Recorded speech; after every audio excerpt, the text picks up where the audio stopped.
एक साधा दगड, पाहायला अगदी सामान्य, पण काही महिन्यानंतर हाच दगड लाखो रुपयांचा मार्बल बनणार आहे. हा प्रवास सुरू होतो एका विशाल खाणीतून. दूरवर पसरलेले डोंगर, अवाढव्य मशीन आणि सतत सुरू असलेलं काम. जमिनीच्या गर्भात दडलेले हे मार्बलचे खडक शोधण्यासाठी सर्वप्रथम तज्ज्ञांची टीम संपूर्ण भागाची तपासणी करते. कारण प्रत्येक खडक मार्बल नसतो आणि प्रत्येक मार्बल उच्च दर्जाचा असेलच असंही नाही. योग्य ठिकाण निश्चित झाल्यानंतर ड्रिलिंग मशीन खडकामध्ये खोलवर छिद्र पाडू लागतात. त्यांचा आवाज संपूर्ण खाणीत घुमत असतो. प्रत्येक छिद्र अत्यंत अचूकतेनं तयार केलं जातं, कारण पुढील संपूर्ण प्रक्रिया याच्यावर अवलंबून असते. त्यानंतर डायमंड वायर मशीन कामाला सुरुवात करतात. स्टील वायरवर बसवलेले सूक्ष्म डायमंड कण हळूहळू खडक कापू लागतात. पाणी सतत फवारलं जातं, जेणेकरून उष्णता नियंत्रित राहील आणि कटिंग अधिक अचूक होईल.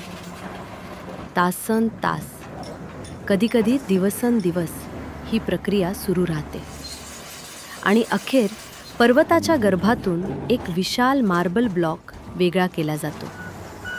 या ब्लॉकचं वजन अनेक टन असू शकतं. त्यामुळे पुढचा टप्पा अधिक काळजीपूर्वक पार पाडावा लागतो. विशाल क्रेन हळूहळू पुढे सरकते. जड साखळ्या ब्लॉक भोवती बांधल्या जातात आणि मग तो प्रचंड ब्लॉक हवेत उचलला जातो. एक चुकीची हालचाल मोठं नुकसान करू शकते. म्हणून प्रत्येक ऑपरेटर पूर्ण लक्ष देऊन काम करत असतो. यानंतर ब्लॉक विशेष ट्रकवर ठेवला जातो आणि सुरू होतो कारखान्याकडे जाणारा प्रवास. रस्त्यांवरून अनेक किलोमीटरचा प्रवास करून हा दगड अखेर प्रोसेसिंग प्लांटमध्ये पोहोचतो. इथून पुढे सुरू होतं खरं रूपांतर. कारखान्यात प्रवेश करताच सर्वप्रथम ब्लॉकची पुन्हा तपासणी केली जाते. त्यामध्ये कुठे भेग आहे का, संरचना योग्य आहे का, हे बारकाईनं पाहिलं जातं. त्यानंतर हा विशाल ब्लॉक गँग सॉ मशीनमध्ये बसवला जातो. हे मशीन या संपूर्ण प्रक्रियेतील सर्वात महत्त्वाच्या मशीनपैकी एक असतं. शेकडो ब्लेड्स एकाच वेळी काम करण्यासाठी तयार असतात. ब्लॉक व्यवस्थित लॉक केल्यानंतर मशीन सुरू होतं. ब्लेड्स हळूहळू खडकामध्ये प्रवेश करू लागतात. या प्रक्रियेदरम्यान मोठ्या प्रमाणात पाणी वापरलं जातं, कारण कटिंग दरम्यान निर्माण होणारी उष्णता कमी करणं अत्यंत आवश्यक असतं. तासन तासांच्या कटिंगनंतर एकाच ब्लॉकचे अनेक स्लॅब्स तयार होऊ लागतात आणि इथेच पहिल्यांदा त्या दगडाच्या आत दडलेलं सौंदर्य दिसायला सुरुवात होते.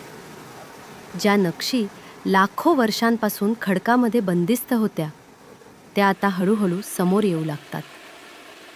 काही स्लॅब्स पूर्ण पांढरे असतात, काहींवर राखाडी रेषा असतात, तर काहींवर सोनेरी छटा दिसून येतात. प्रत्येक स्लॅब वेगळा असतो. प्रत्येक स्लॅबची स्वतःची ओळख असते. कटिंग पूर्ण झाल्यानंतर प्रत्येक स्लॅब वेगळा केला जातो. यानंतर गुणवत्ता तपासणीची प्रक्रिया सुरू होते. कामगार आणि तज्ज्ञ प्रत्येक स्लॅब बारकाईनं तपासतात. रंग, पोत, नैसर्गिक नक्षी आणि मजबूती या सर्व गोष्टींच्या आधारावर त्यांची वर्गवारी केली जाते. उच्च दर्जाचे स्लॅब्स पुढील प्रक्रियेसाठी पाठवले जातात. आता सुरू होतो सर्वात आकर्षक टप्पा, पॉलिशिंग. या टप्प्यापूर्वी स्लॅबचा पृष्ठभाग खडबडीत आणि निस्तेज दिसत असतो, पण काही वेळातच त्याचं संपूर्ण रूप बदलणार असतं. स्लॅब पॉलिशिंग लाईनमध्ये प्रवेश करतो.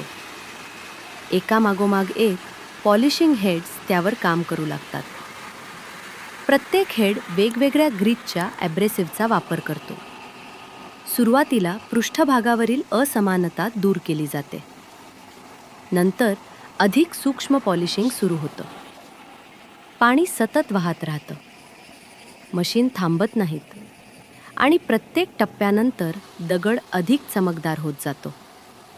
हळूहळू त्याची नैसर्गिक नक्षी स्पष्ट दिसू लागते. रंग अधिक जिवंत दिसू लागतात. आणि शेवटी तो क्षण येतो जेव्हा पृष्ठभागावर आरशासारखी चमक निर्माण होते, जिथे स्वतःचं प्रतिबिंब स्पष्ट दिसू लागतं. याच क्षणी साध्या दगडाचं रूपांतर एका प्रीमियम मार्बल स्लॅबमध्ये झालेलं असतं. पॉलिशिंगनंतर स्लॅब्स कटिंग विभागात पाठवले जातात. इथे त्यांना अचूक माप दिलं जातं.